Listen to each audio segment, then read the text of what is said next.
First up, we've got Wilhoit here from Palo Alto Networks. He's going to be talking about some false flag operations and the work that he does around this. Kyle has a decade of experience in threat intelligence research, studying attackers, their exploits, tools, and such like that. So without further ado, Kyle.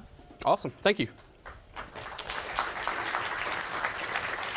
So, as mentioned, my name's Kyle Wilhoit. I feel like I'm at the command of the Starship Enterprise, like we need to hit full boosters or something. I like this.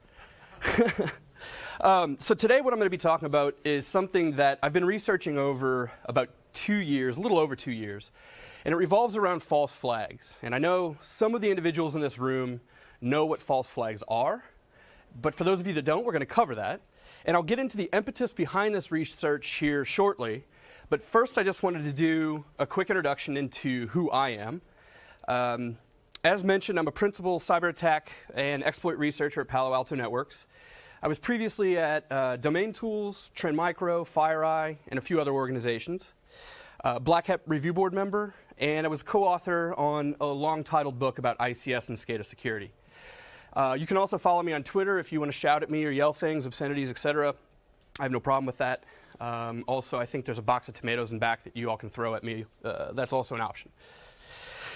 So why did I do this research? There's a few things.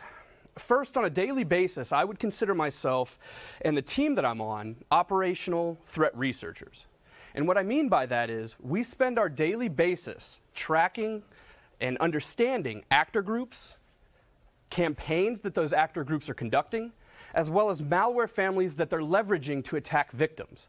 We're looking for new variants of that malware, but we're also looking for possible campaigns that were leveraging old styles of malware, etc. So from our perspective, we're constantly on the front lines trying to understand precisely what these attackers and groups and campaigns are doing so we can better protect and better publish white papers, indicators, etc. to help proactively block stuff across the enterprise. Realistically, there was 4 reasons as to why I kind of came up with this research topic. First, I wanted to test out how fast could I effectively set up a false flag effort and do it cheaply and quickly. I wanted to have it done quickly and cheaply because I was curious. If I were an actor, let's say nation state actor X, wherever they may be, I'm curious to see can they do it and how cheap can they set up these false flag efforts. Also, ideally, I wanted to throw off threat intelligence platforms or TIP products. TIP products are typically portals that rely on analysis from other engines that helps provide kind of an overlay to data. So for instance, if I was curious in actor group A, I could type in an indicator that might relate to that actor group. It might be a domain, it might be an IP address, it might be a mutex that malware actually goes out and creates. So my idea was I wanted to throw off those platforms to automatically misattribute malware and binaries that I'm submitting to public sources to then automatically tag these with actor group X or actor group B. I also wanted to fool indicator-based intelligence collection systems. So systems that will automatically attempt to classify indicators, I wanted to fool those. I wanted to see, can I make these indicator systems believe that I'm actually submitting binaries by APT23, for instance? And then finally, kind of the biggest part of this is I wanted to mimic nation-state actor groups as well as criminal actor groups. And then I wanted to trigger detections based on the identifying features. So whatever indicators I can mimic, I wanted those particular detections to properly fire and to show back, hey, this is actor group APT23 or whatever actor group I'm trying to mimic. So that's kind of the 4 reasons as to why I had developed and kind of come up with this research concept. And I'll get into much more detail here shortly about that. From an agenda, I kind of divide this out into 5 sections. First, I kind of briefly talk about false flag operations and what those operations look like, where we may have seen them in the past, as well as different kind of concepts revolving around how false flag efforts work. Also, I'm going to be talking about common grouping and pivoting methods. These are methods that on a daily basis, myself and many other threat intelligence researchers, probably several of you in this room, are commonly using and understand on a daily basis. And I'm going to do that so you understand what individuals from an intel perspective are typically hunting through and looking for. Then I talk about a false flag recipe and how I constructed this false flag effort. Then I talk about the results and conclusions of that research. So let's go ahead and jump in. So false flag efforts. For those of you that aren't familiar, a false flag effort is done by an adversary to throw off attribution and investigators. The idea is to make individuals that are possibly researching this group or researching this activity to throw them off your tracks, to buy you more time, or to possibly even frame another actor group or campaign, etc. The ultimate objective for false flag efforts is traditionally to shift blame or muddy the water of attribution and investigation. This is done from both a military perspective, meaning oftentimes we'll see kinetic activity leveraging false flags, but it's also done in our realm, which I'll show momentarily. Ultimately, this can also be done to throw off researchers that ultimately can go down to media as well, and I'll talk about that as we get further into the presentation. And then this can be divided into what I classify as two distinct groups of false flag activity. On one side, we have blame shifting, which blame shifting is simply saying this is another group, or trying to portray my activity as another group. There was one specific case that some North Korean attackers a couple years ago, during the Sony attack, they had actually gone out and released that a group had been responsible for that attack, and they were actually at that time calling themselves the Guardians of Peace, and they went by another name as well, but they were trying to shift that blame from possible nation-state attribution to North Korea off to a possible group at that point. Group emulation is a little bit different. That's emulating a nation-state or criminal group to make it look like the activity that you're performing is actually that group. And I'll show some examples of that coming up. Some classic examples. Cyber Caliphate is one of them. And this is not to be confused with the United Cyber Caliphate, who I've done a considerable amount of research on. The Cyber Caliphate, at the time of the attacks that they were performing 2 to 3 years ago, they were essentially, at that time, called a pro-ISIS arm that were carrying out cyber attacks in the name of ISIS. In this case, they had attacked 2 different organizations. One was TV5 Monde in France, and another one was a defacement of US CENTCOM. They also had some PII leaks where they had cracked some sites and taken some PII and leaked that, but that's not too important. Ultimately, attribution was called into question here because there was infrastructure bleed over with a common group called SOPHICY or APT28 or the guys that hack the elections, whatever you want to call them. Second piece is Olympic Destroyer, which I know was talked about a little bit earlier today. This was an attack that happened not that long ago, actually, whenever the Olympics in Pyeongchang were actually going on. All signs at that point had pointed to North Korea, but there were indicators spread throughout the campaign as well as the malware itself that were pointing to Chinese as well as other actor groups. So from our perspective, meaning from an intel perspective, it's hard for us to say, is this a false flag effort? And can we trust basic attribution on these things? Third is Cloud Atlas. I couldn't find a really snazzy image for Cloud Atlas, so I just took a Tom Hanks photo, and that movie's really awful, so that does not, this doesn't condone my, my selection for movies, by the way. Cloud Atlas was published in 2014. I won't mention by who. They were supposedly at the time Eastern European, but some researchers had gone out and done a lot of attribution looking at the infrastructure, looking at the actual files that they were using, and it was spread out across the board. There was APKs, for instance, that were written in Hindi. There was Arabic, there was multiple file attributes as well as language attributes spread across their entire campaign that made attribution nearly impossible, but also called into question that is this a false flag effort? So these are 3 common cases of false flags that we might be seeing on a daily basis, and more than likely, to some degree, false flags were involved in these cases. Now I'm going to talk about common grouping and pivoting methodologies. Traditionally speaking, how researchers or threat intelligence researchers like myself source information is through a multitude of different ways. The first and foremost, most important data point for me is internal telemetry data. And when I say internal telemetry data, I'm referring to internal data, in my case, at Palo Alto. whereas in Microsoft, it would be Microsoft data. That's a wealth of information that many researchers likely don't have, and it gives us great information as to possible targeting, as to who and when they were active, meaning the attackers when they were active. It also gives us a wealth of information to be able to look for new attack activity. It might be malware, it might be groups, it might be campaigns.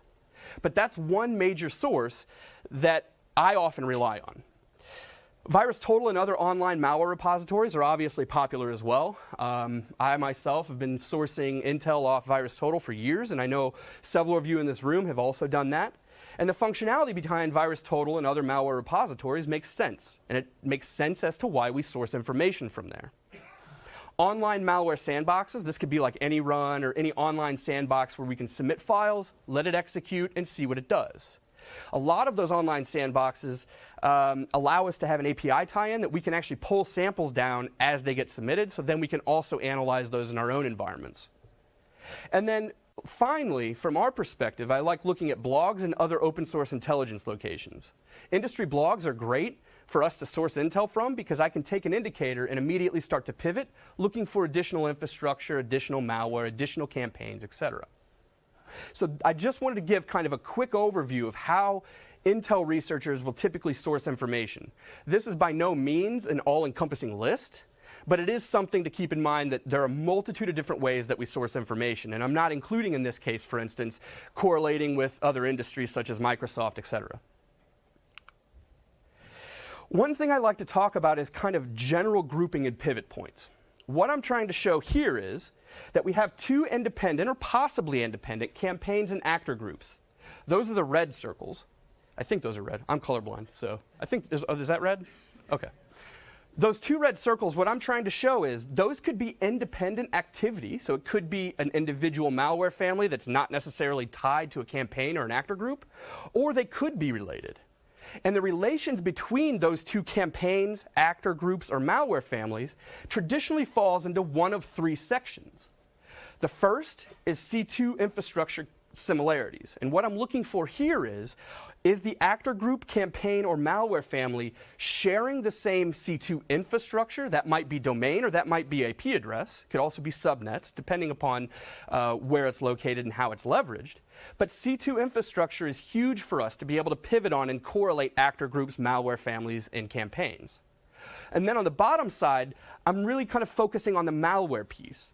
Code similarities between these possible malware families is big. And then functional execution similarities. What I'm considering there is registry modifications when that malware is executed, file activity.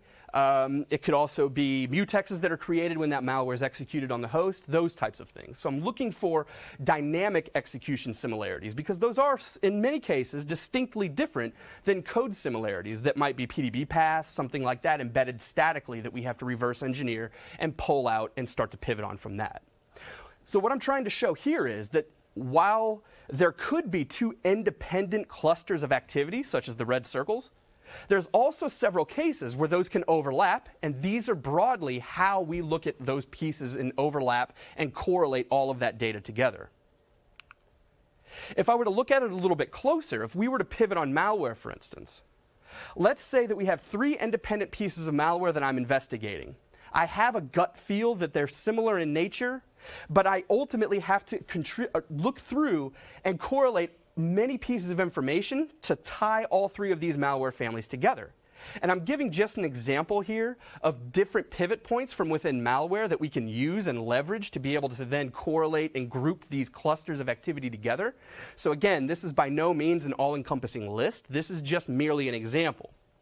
But if we were to look at this, we could say, if we have static file attributes, PDB paths, strings, all the basic stuff that you would get when you statically reverse engineer a sample, C2 could be protocol utilization, could be domain, IP, could be URI path from the actual communications, etc.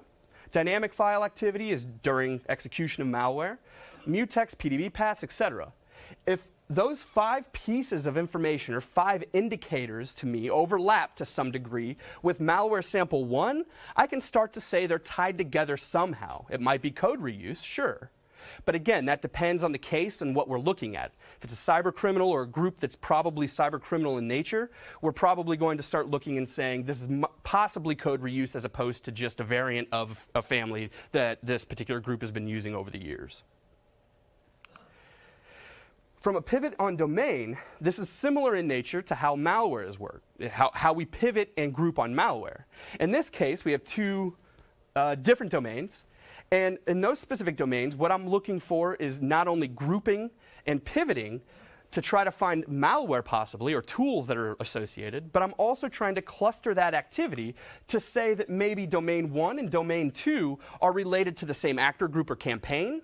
And they oftentimes will use malware family 1, for instance. And I'm genericizing malware 1 and domain just to give you the idea of how, from a daily basis, we go out and pivot on this information. And it'll make sense as to why I'm covering this on the back side of the presentation. I'm not just trying to bore you, I promise. And then another example is grouping on actor or campaign. So this is looking a little bit more broadly, not looking directly at malware, or not looking directly at domains. And in this case, it's kind of similar in nature. We have campaigns on one side, actors on the other, and then indicators that are kind of in the middle. Those shared indicators can help lead us to, are these overlap, is this an overlapping campaign?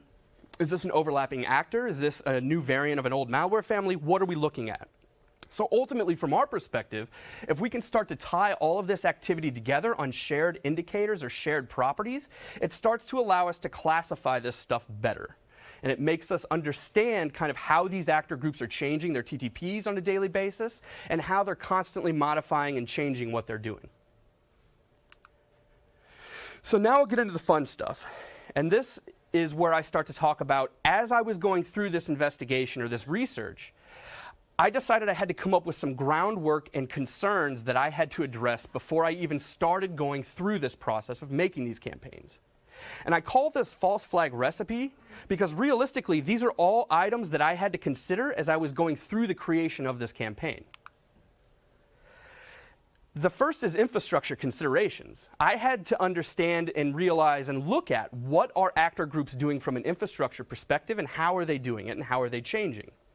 From my perspective, domain reuse is easy, meaning I can go out to a public blog for any actor group that's been published on. I'll pull an indicator from there, an old domain. I'll go out and look at the registration properties. I can mirror the registrant information. I can re-register that domain, and I've effectively created my own C2 that then can be tipped off in tip products. No pun intended. Also, I realized that matching that domain registrar and registrant information, depending upon, again, location, where you're hosting it, etc., is super trivial. Meaning it's super easy to go out and clone that information, pull up another email address, register their domain with that, and move on. Super, super easy. Also, IP infrastructure for the most part is irrelevant, primarily because that's constantly migrating with actor group, with tool, with campaign, etc. So the IP infrastructure wasn't hugely important for me. Where I was hosting these files or how you were hosting these files, how these false flag efforts get executed with specific IP infrastructure, again, wasn't hugely relevant for me, which was nice because it opened me up to more possibilities of where to host this information at. And then you can pull historical whois records for domains that you're interested in and quickly start to build up a category or a Rolodex, for a lack of a better term, of previous actors that then you can go out and mimic. So from an infrastructure perspective, very easy to do. Infection vectors. If I were going out and I was going to create a false flag campaign of some sort, I had to think about the actual infection vectors. First of all, it's very easy to create and craft a fake phishing email to make it look like it's targeting another, it could be a nation state, could be an entity within a nation state. And if you submit that to public repositories, VirusTotal, it's very easy then to start to see how that information can kind of get out of hand. And I'll get into some of that a little bit later in the presentation.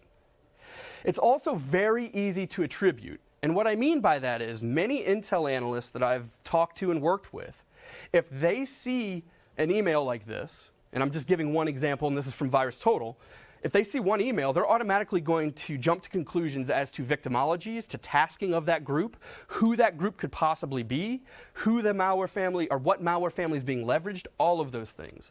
So it's very easy at this point from an infection vector perspective to attribute who those actor groups are, who they possibly could be, and who they're targeting. So it's important for me to understand that, because if I'm creating this, I need to understand how to make it look like someone's been infected. It's easy to forge headers within these fake emails. It's easy to create and mimic macro functionality within dropper documents could go out for stage 2 and pull down additional tools, etc. It's super easy to do all this stuff. So at this point, I started to say, infrastructure is easy, infection vectors are easy. What about malware and payloads? In this case, super easy as well. It's easy to leverage malware that's specifically used by a group or campaign. And this is done meaning it's easy for us to ascertain what these groups are leveraging, not only based on open source intelligence from maybe industry blogs or papers, things like that, but also from our own research, right? Tracking these malware families and understanding the functionality and writing URL rules for that and pivoting out based on that information. So at that point I said, okay, it's pretty easy. It's easy to alter timestamps. So if I wanted to fit my campaign within a specific area of time that matched my previous infection vector, super easy to do.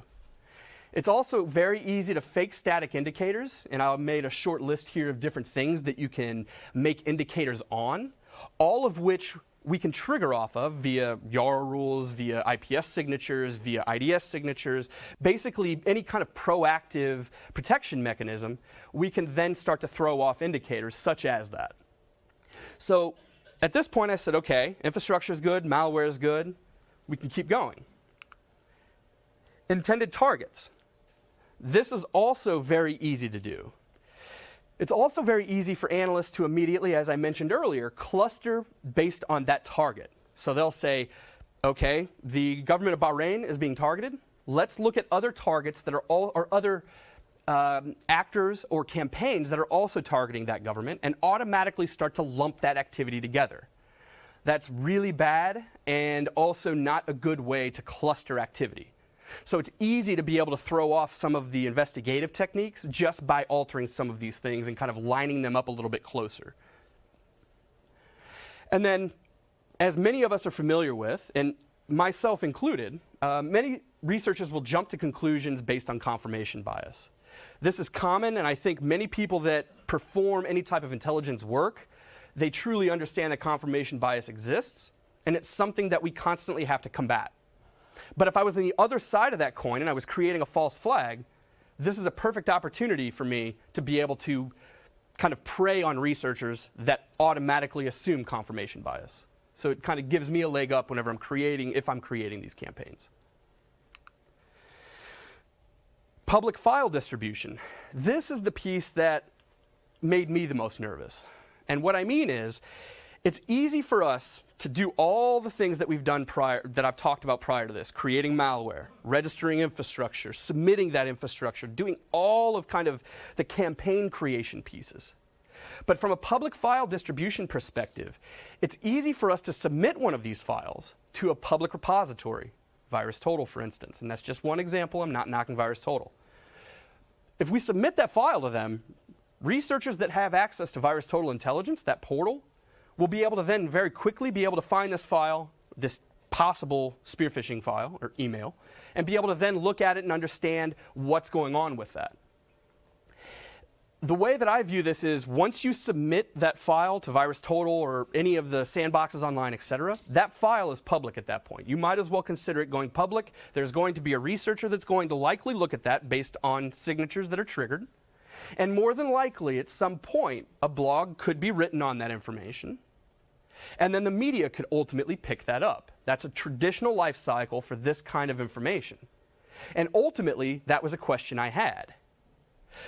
But I asked myself towards the end of this kind of research is, should I even do that, right? Should I even submit these files to VirusTotal? Because ultimately, from my perspective, I looked at it as a legal concern. And I'll get into that towards the end of the presentation. And I'm not going to tell you right now if I did submit these files publicly yet. You'll have to wait until the end. I won't be calling out anybody or anything, so don't worry about that. And then finally, the other piece that I had to take into account was detection. So I have to look at it from the other side of the coin, meaning how do threat researchers go out and detect these specific malware families? How do they detect campaigns? How do we look at all of this and correlate this?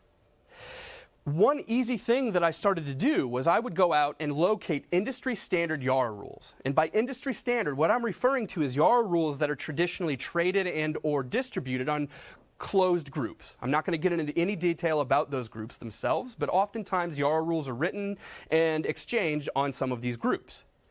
It's also several thousands of YARA rules are available on GitHub and across several different public repos, so you can pull a lot of those as well.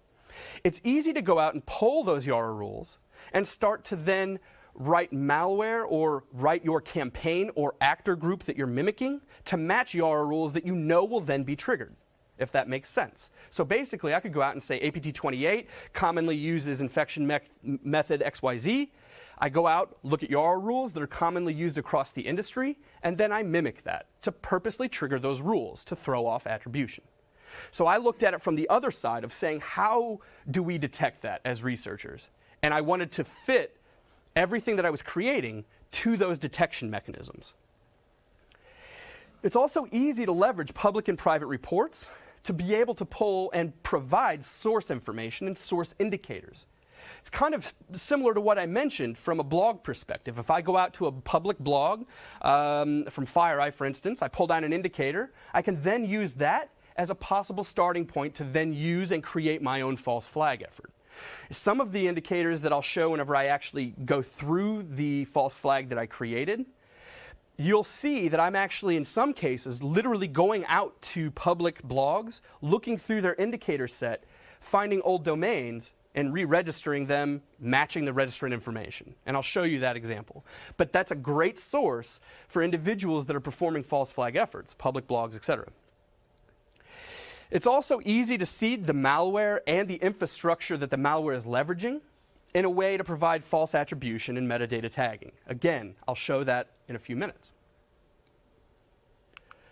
So now let's talk about the fun stuff, which is the actual results of this research. As I mentioned before, I did have some pretty firm objectives. And once I developed those objectives, I then decided to look at who did I want to mimic. Ideally, I wanted to mimic two different classifications or two different subsets of actor groups.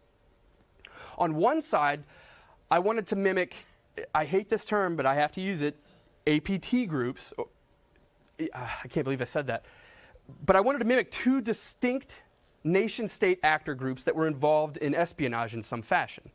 In this case, I found two wonderful candidates for that, and I'll talk about them in greater detail in a few minutes. Keyboy being one of them, and Ocean Lotus being the other. And I'll talk about other names for those groups, for those of you that aren't familiar with maybe these naming nomenclatures. I'll talk about who they are momentarily. And then the other side of that was mimicking what we would consider more of a criminal group. And in this case, I wanted to mimic a common group called Gaza Cyber Gang, otherwise known as Gaza Hacker Team and several other names that they go by. So first things first, Keyboy. This is one of those situations where Tom Hanks' picture comes into play. Wasn't any good APT23 pictures, so I just picked the top one. It has no bearing on this slide whatsoever. So, yeah, there's always that. Yeah. So, from a Keyboy perspective, there's a supposed Chinese nexus behind Keyboy. And I say supposed because attribution sucks. So I'm just saying supposed Chinese nexus. They've been active since as early as 2013, possibly earlier. And they've been known to target Southeast Asia, Asia as a whole, and they've slowly migrated west, going into Europe. From our perspective as researchers, we oftentimes can detect Keyboy activity based on several things. First is network traffic. That also kind of ties into C2 domain and C2 communications that their tools and malware they're running is actually using. PlugX, which is a fairly common malware, not only malware builder, but also malware tool. And they were heavily and still heavily use PlugX. Imp hashes for the actual malware files themselves, and then file activity related to that malware. So we can detect based on multiple things. And I actually go into a little bit more detail here as to what I was explicitly going out and looking to trigger YARA rules with. In this case, I was looking for plugx, so I wanted to go out and find, can I build the piece of malware with plugx just the way Keyboy does? That was my first objective. Then I had to go out and mimic several additional pieces of information. First of all, the C2 URI was standardized, as you can see. I kind of standardized it there. They also had specific URLs and domains that they were leveraging throughout all their campaigns, and I wanted to find one domain that they were leveraging, and I used that. Also, mutex creation was something else that I was mimicking or going out and essentially mirroring. And then a couple different registry changes that I was particularly interested in mimicking as well. And a combination of not just these pieces, but also these 5 here, I knew I could then start to throw off threat intelligence platforms like an Alien Vault, threat intel platforms like that. And again, I'm not saying anything bad about Alien Vault. They're literally aggregating data. But in this case, it's important for us to understand kind of why I was looking at it this way. After I had kind of determined what I needed to create from a malware perspective, I wanted to go out and find infrastructure. In this case, I went out publicly, and we're tracking multiple domains, multiple IPs related directly to Keyboy internally. But I wanted to go out publicly and find a domain that was published publicly on, that was directly related to Keyboy. And I did that because I knew at that point, if it was publicly reported, that the likelihood that that information was in a threat intel product was pretty high. So I figured, okay, at that point, I'm closing that chain. In this case, I found one specific domain that I liked. There were several available, but there was one specific domain that I liked that I think some of you are probably familiar with if you've ever researched this group. And this particular domain, I went out and registered the exact same way that Keyboy did. Went to Namecheap, opened up a Gmail account, the Gmail account that they were using at the time. I think this domain, at the time, I think it was about 2 years old.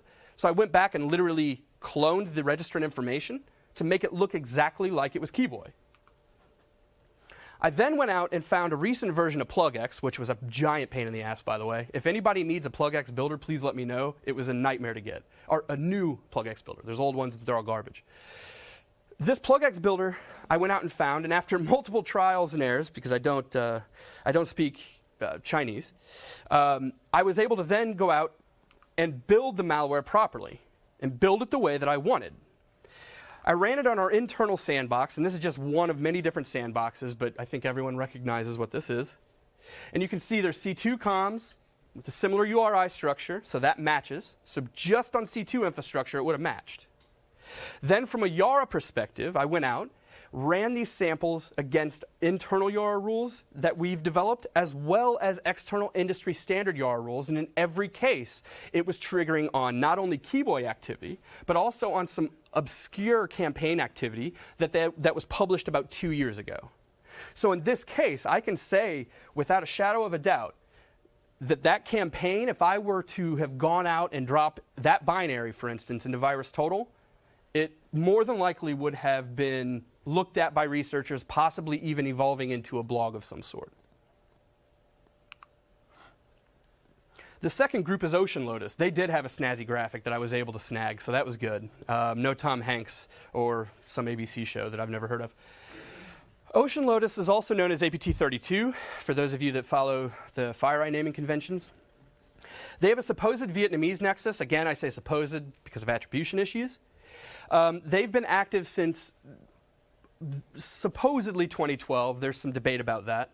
And they target worldwide multiple countries and entities across the globe, both from a governmental perspective, but also from a private industry perspective. So they're kind of all-encompassing. They like to target and own everything.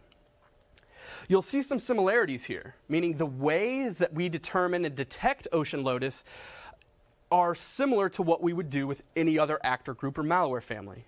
In this case, we detect it via network traffic, C2 infrastructure setup, C2 domains specifically, and in this case, there's one domain that I had that I was interested in. And then obviously registry activity and process activity related to the malware that Ocean Lotus uses on a daily basis. Ocean Lotus uses a combination of multiple tools whenever they go out and operate. they use several custom-made tools that makes it nearly impossible for me to go out and recreate and mimic. Primarily because I don't have the tool sets. I can reverse engineer it all day long, but the problem is I wanted to do it quickly. If you remember, one of my first objectives was how fast and how quick and how cheap can I do this? So right off the bat, using a custom tool that Ocean Lotus had developed 2 years back wasn't really going to be an option. So luckily, as I started to investigate kind of a little bit more functionally how Ocean Lotus was performing their activity, I noticed that they use Cobalt Strike pretty heavily, which was good, because from my perspective, to throw together a Cobalt Strike binary in a matter of seconds takes nothing. So I looked at it like, this is a win. It's super fast, super easy. I can create this, submit it publicly, and there you go. Attribution's done for us. Ocean Lotus TTPs are super easy to track, as I've kind of mentioned, similar to what we've seen with other groups. And these are some of the things that I was directly mirroring. In this case, specific registry changes that some of the Cobalt Strike binaries were actually going out and modifying. I mentioned the domain that I was curious in setting up as infrastructure. My first step when I was creating these false flag efforts was to register infrastructure first. And I did that because if I didn't have infrastructure to do command and control communications with my binary or the victims, I have to have infrastructure first. That's the first thing. So I went out to a report published by Cybereason, and I'd pulled the domain directly from their report. So I'd literally combed through their domain report, all their indicators, looking through all their domains, and found this specific domain that was not registered. They had lapsed, I think, 6 or 8 months prior to when I registered it.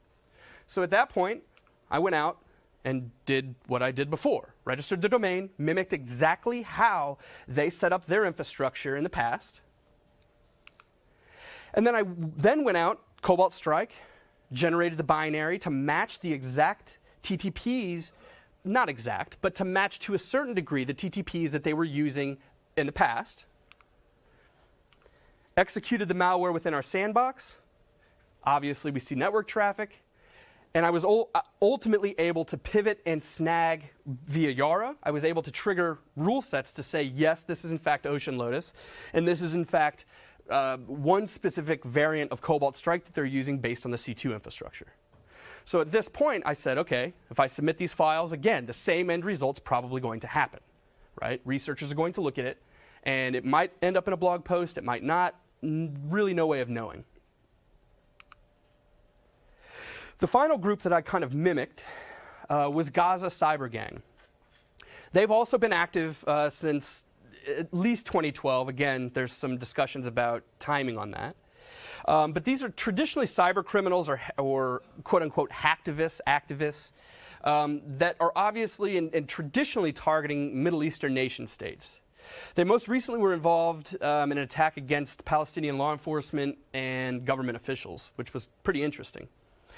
They're known for using a few commodity rats, one of which was Quasar rat, another Downix, several other malware families. And as we've seen before, a lot of the indicators that we're detecting Gaza Cyber Gang with are easily replaceable and easily mimicable. I went out to Alien Vault, pulled down some Gaza Cyber Gang indicators. I went and downloaded a fairly recent version of Quasar rat, the actual builder itself, used the domain that I registered that Gaza Cyber Gang was using in operations for a couple years. I generated the malware. I registered the infrastructure, again, identically, as close as possible to the previous infrastructure. Then I executed it, saw some C2 communication matching the query that we would see, therefore triggering Yara rules as well as IPS IDS signatures if they exist. So in this case, again, I'm quickly showing how is it that we were able to go about creating these campaigns, why would this be beneficial, and how I did that. From a conclusions perspective, the first question that I figured I would probably get is, did you submit these to VirusTotal? Because I think whenever I first started kind of talking about this research subject with individuals specifically in Intel, the first thing they said was they got nervous, rightly so. Because if these things get if this type of file gets submitted to VirusTotal or somewhere else publicly, it can start to muddy the water very quickly. So from my perspective, I didn't submit anything to VirusTotal or publicly. I just couldn't bring myself to do it because ultimately what it came down to is I knew I was going to be giving this presentation. So if I gave the presentation and then someone went and found the binary on VirusTotal, it would make me look bad. So I didn't submit anything to VirusTotal. None of these files are public. However, if you want the files, message me and I'll be happy to provide them to you under the caveat you don't submit these publicly. And if you do, it's on you, not me. I didn't, I wasn't involved. Ultimately, from a conclusions perspective, this is kind of what I gathered. First, humans need to be involved in some fashion to filter out false positives and false negatives. And that comes from not just an attribution perspective, but also from a verdict perspective on the actual binaries or tools or malware that these groups are using, and also from a verdict perspective on the domains that they're leveraging for C2 infrastructure. So it's important that there has to be a human going through this and looking through these pieces of data. Obviously, be careful with attribution. I steer as far away of attribution as possible, so you obviously have to be careful. And I think I've demonstrated some of the rationale as to why you need to be careful over the past 50 minutes. Also, it's super important. Remember that confirmation bias exists, and that's not going away, especially on the Intel side. It's definitely not going away, and you have to be cognizant of that. Timing of domain re-registration should be looked at.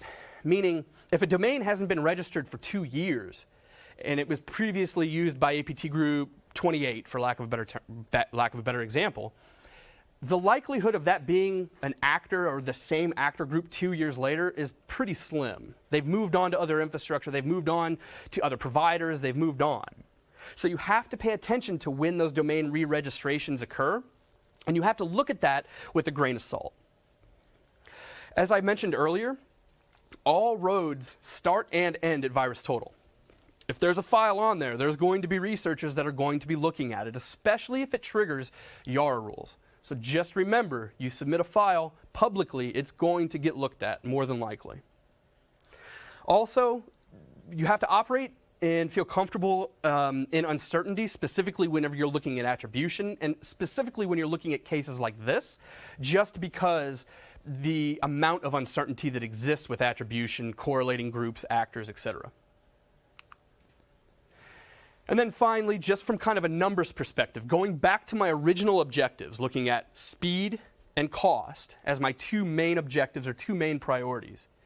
Ultimately, it cost me $24 to run all three of these operations. That includes domain registrations, that includes other stuff as well. I won't go into detail on that. Monthly cost roughly would be calculated about $20 to $25 per campaign. Again, that includes infrastructure, etc. And I'm keeping that as a very small number just based on the simple fact that you're likely not going to be going out and creating false flag efforts for 30 different people or 30 different groups or malware families, etc.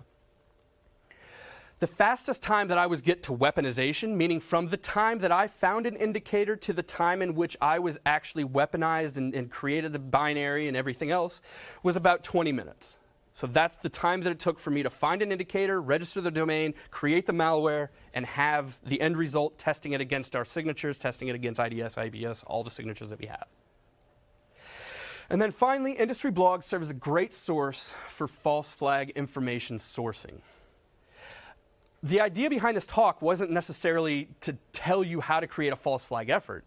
The idea behind the talk was to give you an idea of what, from a threat research perspective, we look at and how we group this activity, and then how attribution can be called into question simply by running some generic tools and quickly generating this stuff. I appreciate everybody's time. I think we have some time for questions. Thank you very much, everybody.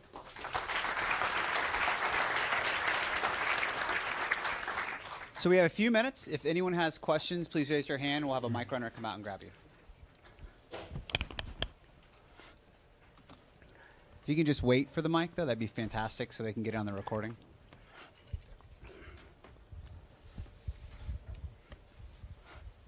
Hi. Awesome presentation. And you talk about the cost that was involved for you to do this research. what would be your suggestion for small companies or maybe a startup to invest on the cyber research part, where they are not doing right now? Yeah, that's a good question. So the question was, from a small organization perspective, what do I recommend doing to kind of assist in, I guess, avoiding some of this, right? Realistically, what this comes down to is everything that I was creating from a binary perspective as well as from a domain perspective would have been caught as malicious, meaning they were properly identified as malicious, both the domain and the binary itself. So if you had compensating controls in place, AV, IPS, all the traditional stuff, this would have been caught. The difference being the attribution to that binary and the command and control infrastructure would have been what was thrown off. Not necessarily if it was malicious or not. This is more on the attribution side, and think of it as like the metadata tagging side of saying this is actor group A, this is malware family B. So it would have been caught in your organization, more than likely. This is more related to kind of the attribution side. So you just would have missed that piece of it, not necessarily the fact that plugins would have been running rampant through your environment. Excellent. Any other questions? Yes. I'll let you use my mic. Hi, thanks for giving this talk. Do you think there's some possibility for a big, let's say like a nation state level actor to you said yourself, this was a pretty low resource sort Absolutely. of operation. Could they just do tons of this, right? Absolutely. And just if make so busy the industry that their real stuff slips through. Absolutely. Let's put it this way. If I were on that side of the fence, that's something that I would be looking at to muddy the water as much as possible, especially given knowing how researchers look at that data. It's easy then to be able to say, yes, you could create massive false flag efforts on covering a multitude of different groups and very easily muddy the waters. Absolutely. And I think that that's probably something that's looked at. Excellent. Any other questions? All right, everybody. Awesome. Kyle. Thank you.